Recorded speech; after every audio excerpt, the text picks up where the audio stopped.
আমি সবসময় বন্ধুরা তোমাদেরকে বলে থাকি যে কোনো ধরনের বিগ্রহ আমার কাছ থেকে নিতে গেলে কিন্তু 1 থেকে 1.5 মাস হাতে সময় নিয়ে অর্ডার করবে।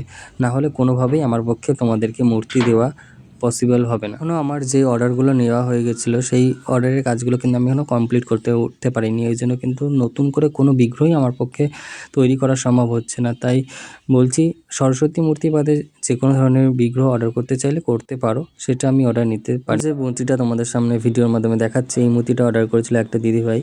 তিনি আমার এরকম মডেলের একটি লক্ষ্মী মূর্তি আমি বানিয়েছিলাম গত বছর। সেই মূর্তিটা দেখেই সেই রকম স্টাইলেরই একটা সরস্বতী বানিয়ে দেওয়ার কথা বলেছিল। আমি যথারীতি সেই রকম স্টাইলের একটা সরস্বতী বানিয়েছি। তো এই হচ্ছে কাজ আজকের। তোমাদের কেমন লাগছে বলো, অবশ্যই কমেন্ট বক্সে তোমরা তোমাদের মতামত জানাও। আর এইরকম ছোট যে কোনো ধরনের বিগ্রহ নিতে হলে আমার সাথে কন্ট্যাক্ট করতে পারো।